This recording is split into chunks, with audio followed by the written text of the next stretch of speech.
Olá, pessoal, tudo bem com vocês? Eu espero que sim, espero que não esteja nada bem para essa família dos Bolsonaro. A gente sabe muito bem de onde eles vêm e para onde eles vão, não é mesmo?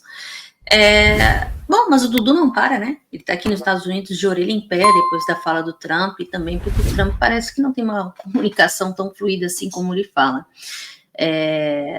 Aparentemente ele fica tentando, né, matematizar o que o Trump pensa e dando pro gado deles, apesar de tudo, né, eles terem a mídia deles própria, o canal deles, eles também têm canais como Metrópolis, Poder 360 e outros que abrem, né, espaço para esse jornalismo imparcial, que a gente sabe que de imparcial eles não têm nada, não é mesmo?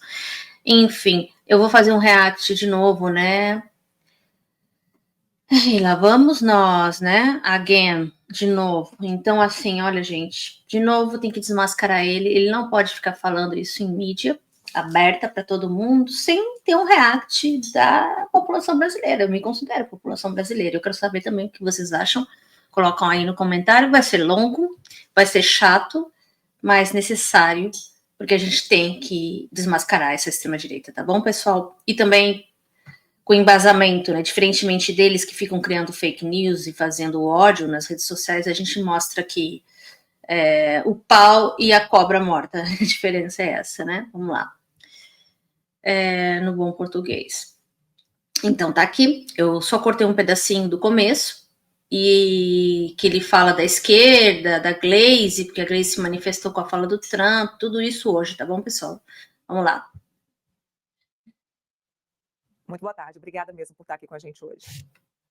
Obrigado pelo espaço, Neila. A satisfação estar mais uma vez aqui conversando com os amigos do Metrópolis. Eu não espero nada diferente da Gleisi Hoffmann, né? Ela mostra toda a sua incoerência, pois no passado ela não tinha essa mesma opinião, quando seus colegas de esquerda iam ao exterior fazer qualquer tipo de denúncia daquilo que ocorria no Brasil, né? E eu não posso esperar nada mais, nada menos do que eles, do que essa incoerência também com relação à anistia. Em 1979, foram anistiados sequestradores, homicidas, latrocidas, as pessoas mais violentas do país, e agora ele sequer, né, se propõe a anistiar pessoas que, na verdade, tem muita gente ali no meio do 8 de janeiro que sequer cometeu crime, as condutas não foram individualizadas. Gente, eu botei bastante acelerado. Eu vou desacelerar um pouco porque é longo esse vídeo e, enfim, né? Ele tá falando de 1979, anistia. A anistia naquela época foi para um regime ditatorial brasileiro já desgastado e paulatinamente trocado, né? Os militares houveram esse desgaste, né? Então eles tiveram que fazer essa transição. E, para além disso, a anistia foi exatamente de modo onde já estava-se, né, pelo menos ainda tínhamos as consequências da ditadura, mas não tínhamos mais a ditadura tão fechada como outrora, então as pessoas estavam mais calmas, entre muitas aspas, né, e esperavam uma anistia para voltarem para o Brasil os exilados, né, o pessoal que não concordava com o regime militar, enfim, perseguidos. E aí foi também para os militares que cometeram crimes, como ele está falando, né, que são os próprios militares, que ele está falando dos militares, isso é correto. Bandidos naquela época, né? Então eles anistiaram, que foi o nosso grande erro, né? Porque eu acho que hoje fazer uma anistia no Brasil é impossível, não só constitucionalmente, mas também porque nós temos ainda uma política viva ainda, né? Onde o golpe ainda não acabou. Então, como outro jurista outrora falou, eu concordo com ele de que se fizer uma anistia nos termos, tem que ser um termo legislativo, no caso de uma aplicação que já foi aplicada uma pena, e aí você concede a anistia para um meio político, é um outro tipo de salvo-conduto, então não é assim para qualquer situação como eles estão querendo fazer. É bem específico. E também eu concordo que não pode haver essa anistia. A anistia não pode haver porque não tem condições, né? Enquanto tem ainda uma política de extermínio do outro lado, de radicalismo da extrema-direita, ainda não vai pacificar, porque isso mostrou que não vai pacificar, e só se eles ficassem enfraquecidos, como outrora foi o nazismo num tempo, né? E aí caiu no ostracismo por um tempo, mas ainda continuou, mas demorou muito para aparecer do jeito que está, cada vez mais violento. Mas, assim mesmo, só foi tomada qualquer anistia ou condenação naquela época, porque as coisas tinham que ser, né, forçadamente paradas, então um lado teve que parar, né? Por isso que houve uma guerra, né? Então, assim, não faz sentido, e 79 não tem nada a ver com o que ele está falando, tá bom? Só para deixar bem claro que isso não vai passar inconstitucional, tá? E para além disso, não tem como pacificar quando um país está ainda bem, não digo polarizado, mas ele não tem polarização, mas tem, né, muito ódio entre si, né? Enfim, deixa eu botar o playback speed normal. Aparentemente, acredito que esse aqui um pouco menos pode ser que resolva. Vamos lá. Não pôde ser feita a análise de todo o conteúdo probatório, principalmente no caso do presidente Jair Bolsonaro, né, 70 terabytes de arquivos. Então isso daí é o PT. Como eles não têm a verdade ao lado deles, eles têm que defender, levar para o tapetão, para o judiciário, onde a maioria dos ministros da STF são indicados por eles, para aí tentar vencer a próxima eleição. Então, não me surpreende, e a gente segue aqui trabalhando por uma anistia ampla, geral e irrestrita, até porque 8 de janeiro não foi golpe, e as pessoas mais do que já pagaram pelos crimes eventuais que poderiam ter cometido. Não vai acontecer a anistia. Não tem poder jurídico para isso, não tem corroboração jurídica para isso. Não é o caso, entendeu? Um lado não quer fazer paz com o outro, não tem como fazer anistia. Deputado, agora há pouco estávamos ouvindo aí o discurso da Assembleia Geral da ONU, ouvimos o discurso do presidente Donald Trump, que abriu as portas para a negociação com o presidente Lula, disse que gosta do Lula e que não faz negociações com quem ele não gosta, disse que encontrou com o Lula nos bastidores e que estão prontos para conversar na semana que vem. O senhor entende isso como um balde de água fria nas articulações que vocês vêm fazendo aí nos Estados Unidos? Ele com aquele sorrisinho assim, sabe? Não gostou nada. Ele vai vir com uma raquetada. Quer ver? Vamos ver a opinião dele. O que ele achou quando o Trump falou que gosta do Lula?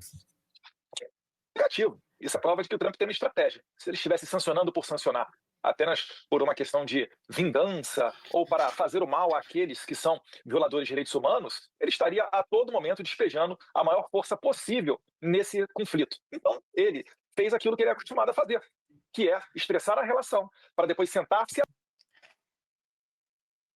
Tá, estressar a relação. à mesa, onde ele quiser, quando ele quiser, e na melhor posição possível para defender os interesses dos americanos. Qual o melhor possível? Se ele já está lá, por que o Trump vai ter que botar uma estratégia com o Lula? Não faz sentido nenhum, que eu gosto dele. Só se a estratégia dele passiva-agressiva, mas desse jeito que ele tá falando assim, sei, ele é muito assim também de falar besteira, então a gente nunca vai saber, na verdade, nem do Bananinha, nem do Trump. Americanos, que é a política dele, America First. Então agora a bola está do lado do Lula. Ele vai ter que costurar essa agenda, vai ter que honrar essa agenda, ou você acha que ele vai negar se encontrar com o Trump? Se ele fizer isso, vai ser destruído. Então ele vai ter que se encontrar com o presidente americano. Faça apenas a ressalva de que... Ele tá achando que o Lula tem medo, do Trump? Só que não. Tá achando que ele não vai poder conversar com o Trump porque tem medo? Não, não acho, não. Esse encontro, por si só, não é sinônimo de vitória. Pode olhar os arquivos aí e ver, por exemplo, o primeiro-ministro britânico, o presidente da África do Sul, o próprio presidente da Ucrânia, Zelensky, diversas vezes, né, quando eles entram no salão oval, por vezes eles acabam ouvindo verdades inconvenientes, o que também mostra muito o estilo do... Não, ele não é verdades inconvenientes, Bananinha. No caso do Trump, é porque ele é um cara que gosta de humilhar as pessoas mesmo, sabe? Por mentiras, por falsas narrativas, como ele mentia sobre o genocídio das pessoas brancas na África do Sul, para o cara, né, o chanceler, presidente, sei lá, da África do Sul, chega lá e ele fala essas coisas e mostra provas, e provas que não são verdadeiras, que são de um outro país, acho que Congo, outro lugar, Nigéria, sei lá, uma outra situação, e fica mostrando o vídeo, não, é lá mesmo, como se ele soubesse mais do que quem mora lá na África do Sul, uma coisa abismal, assim. E também com o Zelensky ele quis humilhar bastante, porque ele, enfim, né, a gente sabe, o Trump é um oligarca e gosta do Putin, né. Na última vez que ele se encontrou com ele no Alasca, ele mostrou como ele é, né. Só por isso, gente, interesses mesmo, né. Os democratas são mais pró-Zelensky também, né, tem isso também. Do presidente Trump, uma pessoa espontânea, né, autêntica, que não pensa duas vezes antes de falar, porque é acompanhado da verdade. Então eu não fiquei... Exatamente, aí corrobora com a situação. Se ele diz que gosta do Lula, é porque ele gosta mesmo, ele é autêntico, né? E nem um pouco surpreso, eu acho que isso daí está dentro da estratégia do presidente Trump e mostra que sim, né, ele pretende estreitar essa relação para colher os frutos desse estresse previamente feito de maneira proposital. Mas você não acredita que isso pode acabar atrapalhando as negociações que vocês fizeram aí nos bastidores Diga aí, para Bananinha. sanções no Brasil? De maneira nenhuma, né? Eu acho que vai ser muito difícil do Lula conseguir reverter, né, todo o material probatório, os relatórios e os briefings que recebeu o presidente Trump, expondo a relação, né, expondo a situação do Brasil e da perseguição implementada pelo judiciário. Eu estou, na verdade, ansioso por esse encontro. Ele primeiro que fala o nome do Trump errado, ele fala Trump.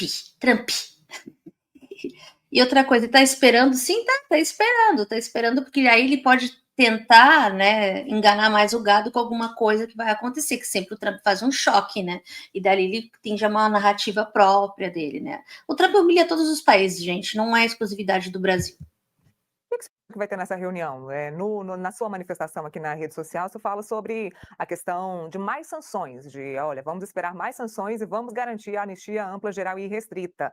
Por que o senhor citou essa questão da anistia ligada a esse encontro do Lula e Donald Trump? Vai ser muito difícil, nesse encontro, eles não falarem dessa questão da perseguição judicial, né? O Trump, inclusive, mandou os seus ministros, os seus secretários, fecharem as portas para qualquer autoridade brasileira que tentasse vir apenas conversar sobre o âmbito, sobre o aspecto comercial da coisa. Então, estará sobre a mesa as questões políticas. E, invariavelmente, né, o presidente Trump ele vai ser brifado, ele vai certamente abordar esse assunto, porque é do interesse dele. Ele puxou para debaixo da sua responsabilidade a questão brasileira quando colocou na sua rede social uma carta aberta ao presidente Lula, falando da perseguição a Bolsonaro, seus familiares e seus opositores. Emendou no segundo parágrafo falando das eleições e no terceiro ainda fala das big techs, protegendo empresas americanas.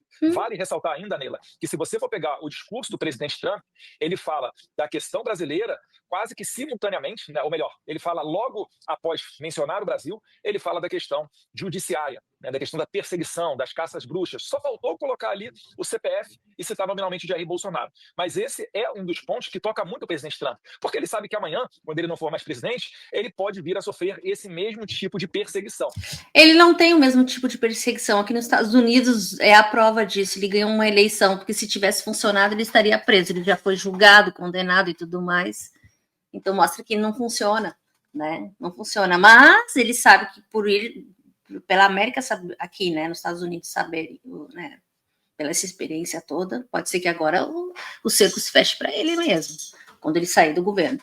Mas muito difícil, tá? Porque se teve um aval, eles têm as suas jurisdições totalmente corrompidas aqui, né? Pro isso, pro aquele, então é tudo emparelhado, não tem outra explicação. E ele se acha igual ao Bolsonaro? Eu acho que agora não, tá? Ele não quer ser um perdedor, não, com o Bolsonaro preso, ele quer se juntar com pessoas vencedoras. O Lula é bem mais vencedor nesse caso, né? Porque não tá derrotado, não. Então acaba sendo uma pauta que está unindo a direita. Como a esquerda ela é muito bem articulada internacionalmente e está correndo para os tribunais para derrotar a direita também está se unindo para ver qual estratégia adotar, porque o cargo de presidente ele tem um mandato fixo, né? Não vai durar para sempre. Ninguém quer acabar indo para a cadeia por conta de crimes que não cometeu. O nome do senhor está sendo mais falado nessa semana por alguns motivos. O primeiro, por conta aí do Procurador-Geral da República ter feito a denúncia contra o senhor e contra o Paulo Figueiredo. O segundo é a Comissão de Ética analisando o seu mandato ainda hoje. E o terceiro, também por conta da questão da liderança da minoria, que o Hugo Mota soltou hoje, então, a negativa.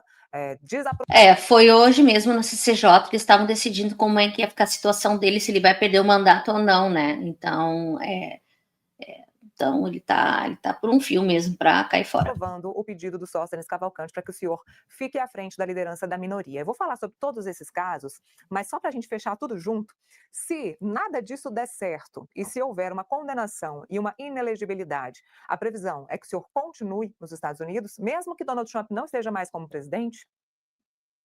Eu só consigo retornar ao Brasil se houver anistia. Fora isso, eu retorno para o Brasil, vou direto para a cadeia e eu não sou bandido. Não sabe que ele vai pra cadeia, eu não sou um bandido. Ah, mas que idiota. Ele já deu todas as cartas, ele já disse, eu não sou bandido, mas vou pra cadeia. Não, vou lá lutar, porque eu realmente sou inocente, eu não te fiz nada, eu vou lá lutar, vou pro meu julgamento lá, vou mostrar que eu tô com razão. Por que ele tem medo de voltar pro Brasil? Eu vou ficar preso, eu sou bandido? Ele assumiu, né, que ele é bandido. Ali ele assumiu direitinho, né? Mas é um ato falho, né? Como se diz na psicologia, ele está falando aquilo que ele é mesmo. Eu não vou pagar o pato por uma perseguição política de insanos que querem se perpetuar no poder. E eu já demonstrei que eu estou disposto a ir às últimas consequências. Não estou preocupado com a eleição, não estou preocupado com o meu cargo, eu estou preocupado em libertar o Brasil e dar um caminho, sim, democrático, para que a verdadeira oposição a esse PT que aí está, né, possa realmente se manifestar, possa realmente concorrer nas eleições. Você vê, semana passada foram abertos, democraticamente, óbvio, 3 investigações contra mim, né? Uma dentro da PF, por um PAD. Veja só, eu sou policial federal, mas deputados ignoram que eu sou deputado federal, e se eu fizer críticas às instituições, eu respondo como se deputado federal em exercício fosse um verdadeiro devaneio. O Dino, né, quem poderia imaginar, né, mais isento e imparcial do que o ministro Flávio Dino, não pode haver. Né, desarquivando a CPI da Covid, tocada por Omar Aziz e Renan Calheiros, para falar que eu cometi desobediência durante a pandemia. E por último... Muito interessante isso, porque realmente é verdade, né? Foi uma estratégia muito correta, mas o Dino também estava sendo bastante... ele fez bastante observações nessa questão, né? Principalmente que o pessoal que sofreu muito na pandemia fez muita pressão, porque o Bolsonaro não vai ser condenado sobre essa irresponsabilidade do governo e tal. Realmente, ele teve até petições em Haia e tudo mais, né? Sobre o genocídio, digamos assim, né? Causado pela pandemia, que foi o uso de arma de necropolítica, né?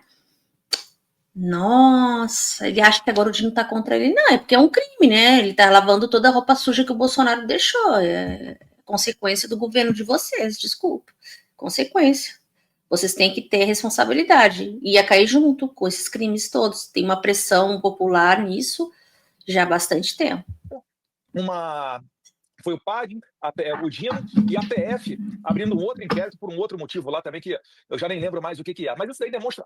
foi junto com o deputado Gustavo Gayer, por críticas ao Banco do Brasil. Acusação de crime contra o sistema financeiro nacional. Vejam só, um deputado federal sendo acusado por... Foi verdade. Esse safado aí, o que ele fez? Ele falou para as pessoas tirarem suas contas do Banco do Brasil, que elas iriam sofrer sanções de governo estrangeiro americano, e que a bolsa ia cair, no caso, e que as pessoas iam perder os seus...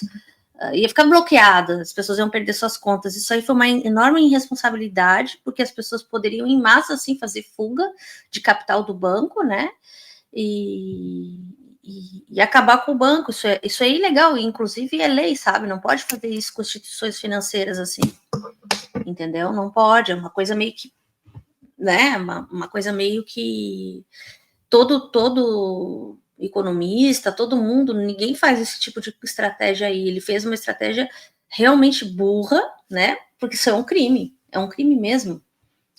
E tá na lei, crime não pode fazer esse tipo de especulação, entendeu? Porque pode ocorrer das pessoas em debandada sair de um banco e aí acabar com a economia, né? Desse banco e das pessoas, do país, de alguma parte do país, enfim, toda a estrutura, ainda mais o tamanho do Banco do Brasil, né? Que não é qualquer banco, né? Uma coisa é você falar uma crítica, outra coisa é você mandar as pessoas saírem de lá do banco, né? Com mentira. Ele que arque com as consequências dele, esse Gayer, tá? Por crime de opinião. Só que nisso daqui, né? Não é crime de opinião, é crime. Gayer, Bia Kicis, Flávio, Carlos Bolsonaro, eu, pessoas que estão sendo cotadas como favoritas para o Senado. Ou seja, como eu havia previsto, a esquerda, apoiada por Moraes e seus cúmplices, tentarão, via tribunais, derrotar qualquer possibilidade de construir uma maioria de direita para o Senado em 2026. Então, é disso que a gente está falando quando a gente está falando de anistia. A anistia tem que ser, finalizando, Neila, ampla, geral e restrita, não é por um capricho meu, mas sim porque é necessário para que o país tenha um rumo democrático. Ela tem que começar em 2016. O Brasil tem um rumo democrático, quer dizer, democrático para vocês que são contra a lei, tem que ser democrático para vocês, né? Porque para nós, para a população, não, né? Não faz sentido, gente. Essa anistia não vai passar. Ela não vai passar. Ela é toda mal escrita. 2019 e versar sobre os fatos, para evitar que amanhã o Flávio Dino desarquive novamente algum ponto da pandemia e venha nos perseguir. Lembrando que tá com medo, ele tá com medo, viu? Tá com medo porque eles sabem da responsabilidade. Muito bem. PF já faz a pessoa condenada cair direto na lei da ficha limpa, ou seja, mentira do processo eleitoral. Eu, Gustavo Gayer, Bia Kicis, Flávio e Carlos. Então tem que ser uma anistia sobre os fatos para que a gente consiga, né, acabar com a perseguição, acabar com esses inquéritos. E aí a gente retoma a normalidade do país. Mas aí a gente tem alguns... É engraçado as pessoas dizerem que elas cometem crimes e começam a dizer que elas estão sendo perseguidas. Ah, estou sendo perseguida. Empecilhos, entre eles o relator dessa proposta, que é Paulinho da Força, que já foi atrás aí, inclusive do Michel Temer e do Aécio para conversar sobre esse assunto, já disse que não vai ser anistia ampla, geral e restrita. Em segundo lugar, Não o segundo vai? empecilho é Davi Alcolumbre e o terceiro empecilho é o Supremo Tribunal Federal, que, de Não, não acordo vai com as passar. contas aí do Sóstenes Cavalcante, Vamos hoje ver. o PL ou a direita teria apenas 3 votos favoráveis à anistia dentro do STF. O que fazer neste momento que tem aí 3 grandes empecilhos contra a anistia ampla, geral e restrita? O que a direita vai fazer? For necessário. A gente vai guerrear, como diria o Churchill, né?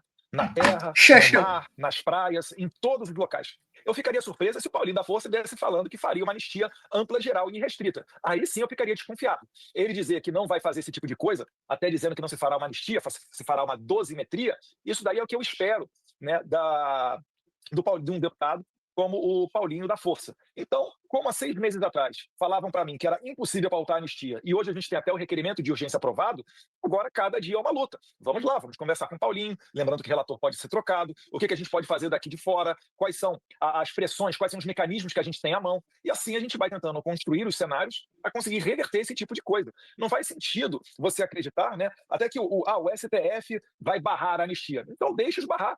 Vamos aprovar a anistia, depois a gente vai atrás do STF. Agora, é incrível, né, o estado de degradação moral do legislativo, de falta de credibilidade, um legislativo fraco, onde o STF, de maneira antecipada, se pronuncia se vai decretar ou não uma inconstitucionalidade de uma futura lei que pode vir a ser criada. Lembrando o seguinte, se a anistia for tida inconstitucional, porque há, de alguma maneira, né, se os ilustres ministros entenderem que há uma inconstitucionalidade nela, o que dizer então da anistia de 1979? Se a Constituição de 88 ela não permite uma anistia que a gente está discutindo agora para essas pessoas, então em 1979 a anistia dada pela lei sancionada pelo presidente General Figueiredo, ela também não teria sido recepcionada. Não, não é verdade. A anistia daquela época não tem nada a ver com a anistia de agora. Isso é totalmente. É como eu já tinha falado. Eu tinha falado no começo lá. Não tem como fazer anistia, porque a questão foi um desgaste da política da ditadura, trazer de volta os brasileiros, anistiar eles, porque eles sabiam que estava tendo uma pressão internacional para pegar os assassinos, né, militares e tudo, né? Então eles correram com anistia antes e tudo com pressão dos Estados Unidos, tá? Então não vai acontecer. Estava numa paz, digamos assim, meio que forçada. Agora no Brasil nós não temos paz, temos ainda um golpe em andamento, então não vai acontecer. De novo tem que falar dessa coisa, né? Mas esse cara tem que ser desmentido a cada respiro que ele dá, porque cada respiro, infelizmente, é uma mentira. Sancionada pela Constituição de 1988.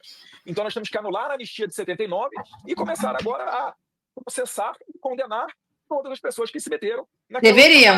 Né? Franklin Martins, Fernando Gabeira, dentre Quem? outros. Então, isso mostra um STF totalmente político e a gente tem que constrangê-los. Claro, né? Eles realmente E o Ustra, né? Dentro do judiciário e não dentro. E o Ustra também, né? Tinha que ser preso, não foi aquele safado. Do legislativo, porque eles não receberam voto nenhum para querer dar esse tipo de opinião ou esse tipo de posicionamento.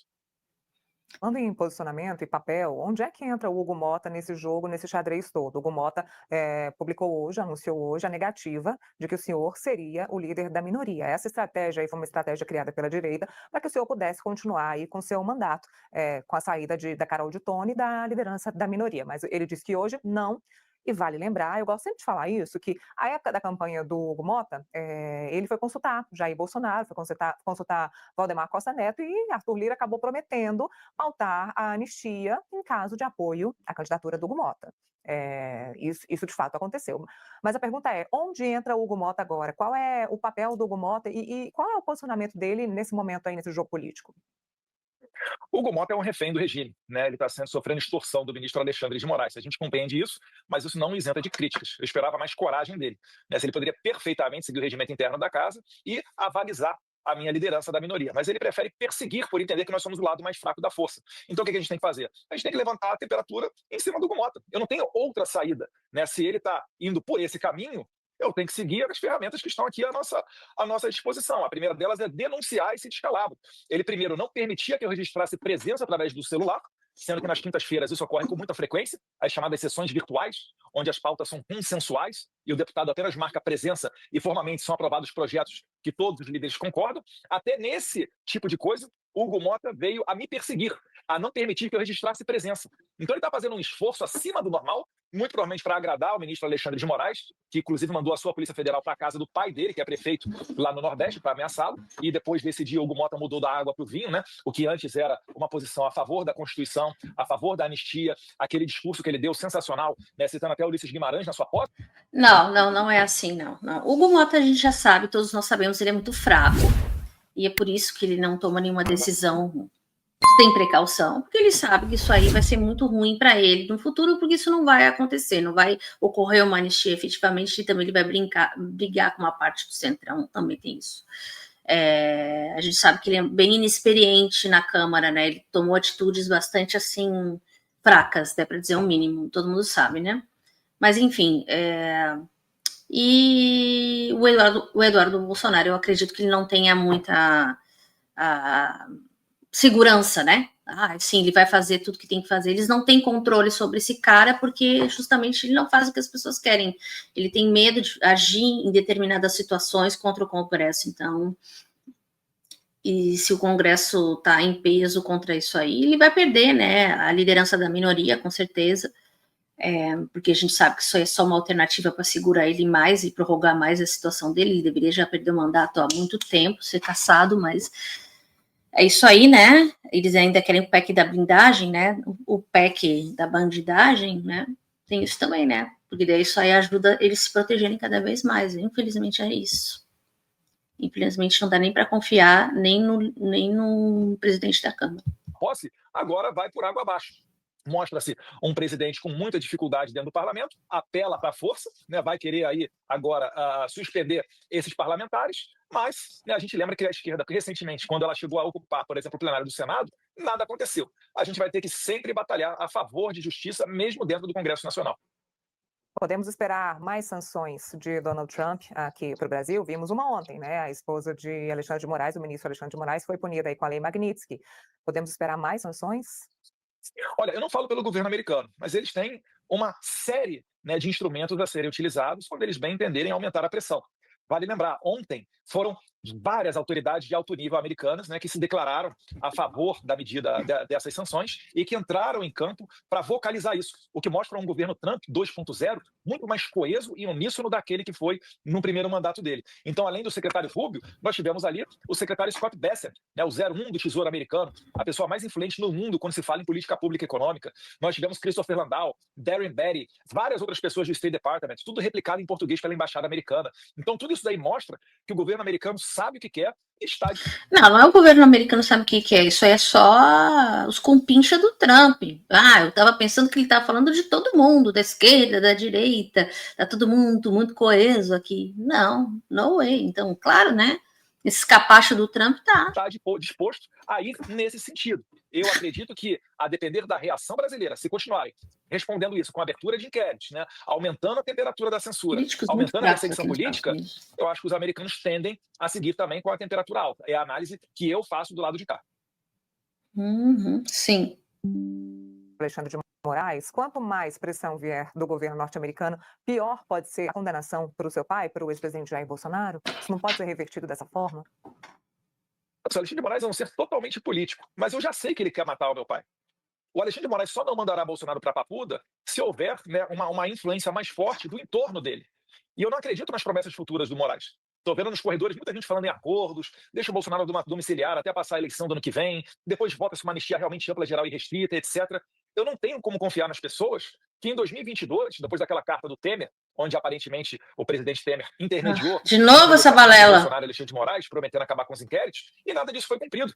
Eu queria perguntar ao presidente Michel Temer se ele honra a palavra dele e se ele está disposto a cumprir aquela promessa de 2022 ou se isso de fato não existiu. E aquela carta atribuída ao Temer, até hoje nunca negada, né, é uma fake news. Então isso tudo é que está em jogo. Eu estou preparado para resistir, para ser resiliente e entendo que haverá sacrifícios, mas o que está em jogo são as próximas décadas, é o futuro do país, é o futuro das nossas crianças e não um indivíduo ou um grupo de pessoas.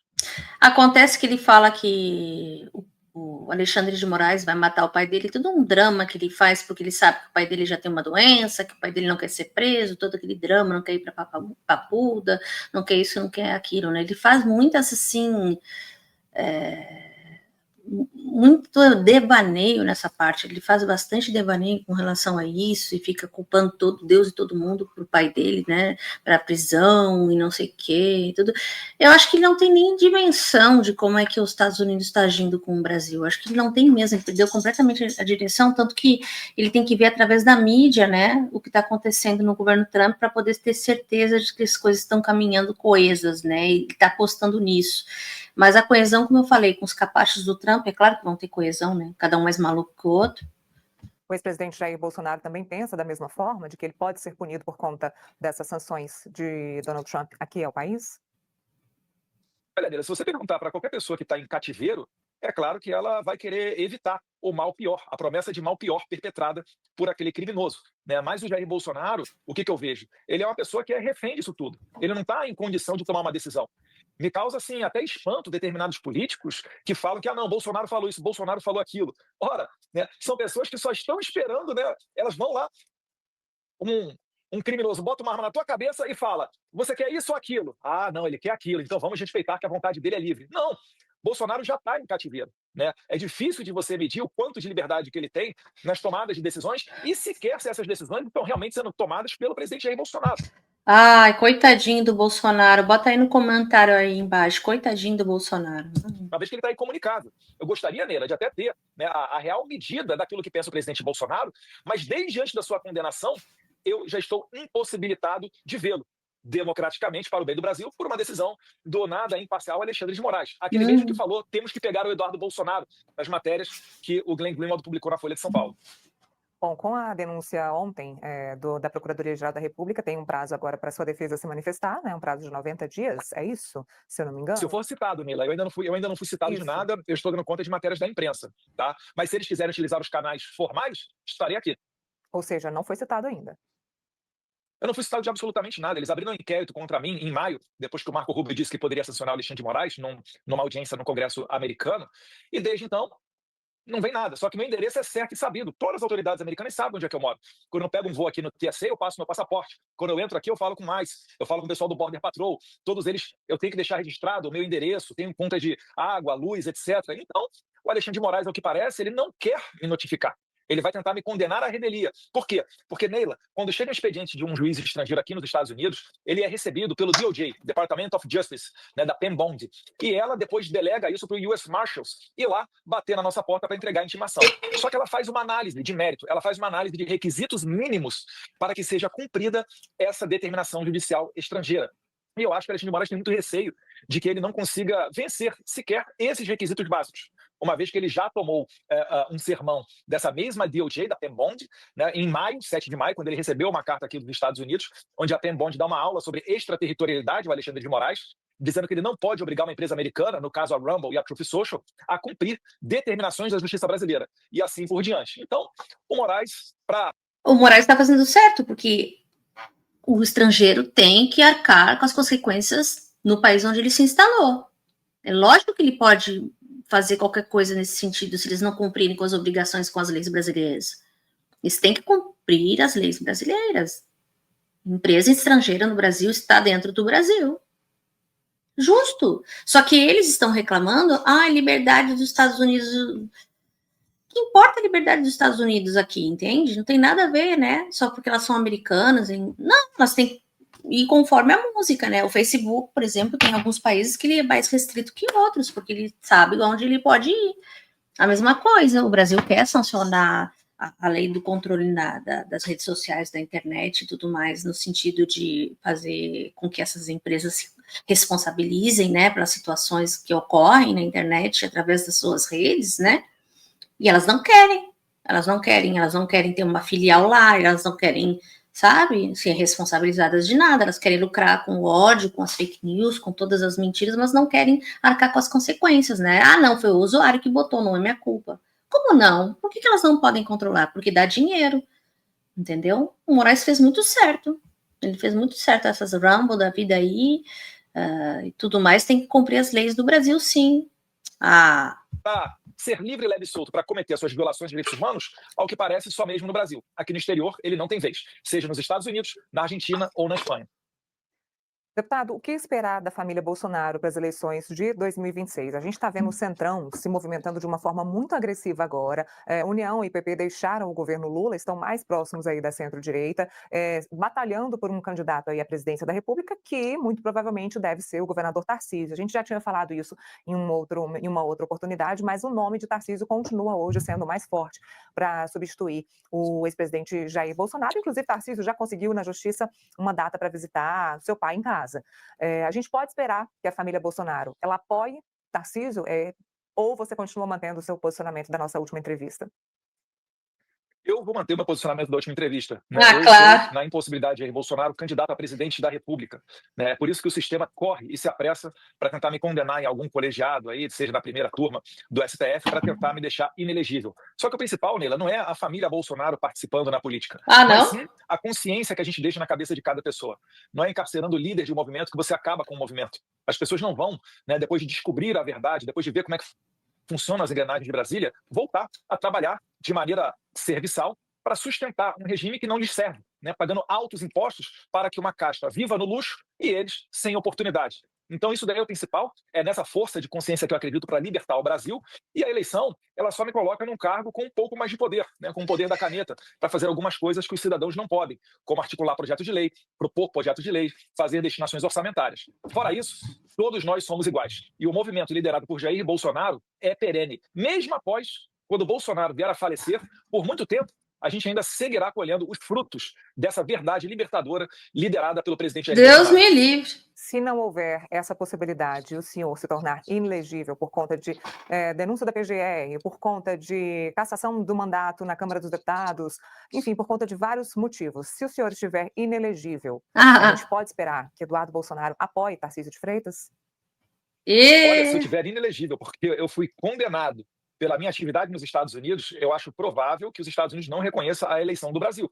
Né? Vamos combinar que seria um tanto quanto humilhante para o presidente Trump permitir que um brasileiro, por ter ido à Casa Branca, onde não se sabe sequer com quem ele encontrou, ou o conteúdo das suas conversas, seja tida inelegível numa eleição no Brasil. Muito que a gente se importa se os Estados Unidos vai aceitar a nossa eleição ou não, né? Sinceramente, eles não mandam mais em nada, né? Foi-se o tempo que os Estados Unidos era alguma coisa, né? A gente sabe que agora o Trump botou a pá de cal, né? Acabou. Eu acho que o Brasil está brincando de democracia. Aí a gente vai ver realmente pesar, né, toda, não só, eu digo não só Estados Unidos, mas eu acredito que toda a conjuntura internacional para evitar o nascimento de uma nova Venezuela no país. Fora isso, Venezuela. onde o Lula tiver, eu certamente vou estar do outro lado. Bom, para a gente terminar, a última pergunta é: o senhor se arrepende de alguma forma das tratativas ou das articulações nos Estados Unidos que acabaram trazendo essas sanções tarifárias aqui para o Brasil?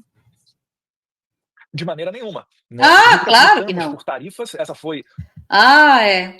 Viu? Ele não tá nem aí pro Brasil, tá? Vocês que são bolsonaristas da direita, escutem só, ele não tá nem aí pra foder com o Brasil, tá? Desde que solte o papai dele e deixe eles liberados para fazerem mais crimes, eles estão nem aí, tá bom? Só para dizer para vocês. Uma decisão tomada pelo presidente Trump, e eu confio no presidente Trump, acho que ele tem muito mais experiência do que eu acredito que é uma estratégia certa, e se demonstrou certa. Com certeza, o Trump é bem mais bandido que você há mais tempo, né? Ele tem alguns aninhos a mais, né, fazendo golpe antes de você nascer. Porque, mais uma vez, no passado recente, ninguém sequer admitia discutir a anistia. O projeto que foi votado à urgência do Marcelo Crivella é de abril de 2023. Tá bom. Nós estamos em setembro de 2025. Ora, bolas, por que só agora a gente está falando de anistia, votando requerimento de urgência e falando até em texto? É por causa dessas sanções norte-americanas. Então, tudo isso daí já está surtindo efeito. Que a batalha é longa, ela é árdua, mas a gente vai resistir. É como o professor Olavo costumava dizer, né? Não parar, não precipitar, não retroceder. Quem resistir mais vai ganhar essa batalha. E certamente eu ficarei aqui nos Estados Unidos resistindo quanto tempo for necessário para resgatar a democracia do nosso valoroso Brasil. Então vamos acompanhar hoje o Comitê de Ética da Câmara dos Deputados, vamos ver o resultado que sai. E te peço, se por acaso for citado, se a citação chegar aí nos Estados Unidos na sua casa, conta pra gente. Não só deixarei claro, né, esse recebimento, como tornarei público o meu depoimento para todo mundo me ouvir. Muito obrigado, Nila, pelo espaço mais uma vez. Parabéns pela coragem do Metrópolis de abrir os microfones para mim. Sei, tá bom. É isso. É isso, pessoal, né? A cara de pau, né? Que nem muda, né? Enfim, ele tá achando que vão querer caçar a candidatura dele. Eles não querem Tarcísio nem a pau, Juvenal. Eles não querem. eles, assim, cooptaram a direita para eles, então esqueça, né, se o Bolsonaro ainda está aí vivo, não vai ter isso aí mesmo se ele for preso, então não vai ter ninguém dando outra pessoa que seja fora da família, nem as mulheres da família vão ser viáveis para isso, enfim, né, gente, um asno completo, um asno, e essas mídias fazem isso tudo, né, com cara como se não fosse nada, né, porque elas são obrigadas, as repórteres a fazer essas perguntas, a gente não sabe se, né, se elas concordam ou não, né, tem que estar fazendo o trabalho delas, mas enfim, as perguntas não concordo muito não, porque são perguntas meio passadoras de pano, mas enfim, que não fazem muita, que não tem uma saída, né, muito boa para a gente, pelo menos acreditar no que ele está falando, porque não tem como acreditar nas coisas que ele está falando, são conjecturas que acha que vai acontecer isso, que o governo Trump está coeso, que vai fazer aquilo, mas não está surtindo efeito, porque primeiro que o Brasil, ao contrário, com toda essa pressão que vocês fizeram com que o Lula ficasse bem mais cotado, né, o Lula estava numa queda e agora ele está subindo, mais do que antes, né, no apelo popular, né, e tal, e a esquerda está bem coesa, né, no Brasil, está super coesa, porque ela vai, manifestações e tal. Que mais? Só ajudaram o governo do Lula está mais em evidência no mundo, tudo isso. Acho que não tem nenhuma vantagem para vocês, infelizmente só vai ter que colher os frutos que o papai de vocês plantou, né, e conjunto com vocês todos, né, porque essa é a realidade. A gente só tem uma coisa para dizer para você, tá bom, ô Bananinha? Você fica tranquilo, tá? Que vai acontecer isso aqui. Presta atenção.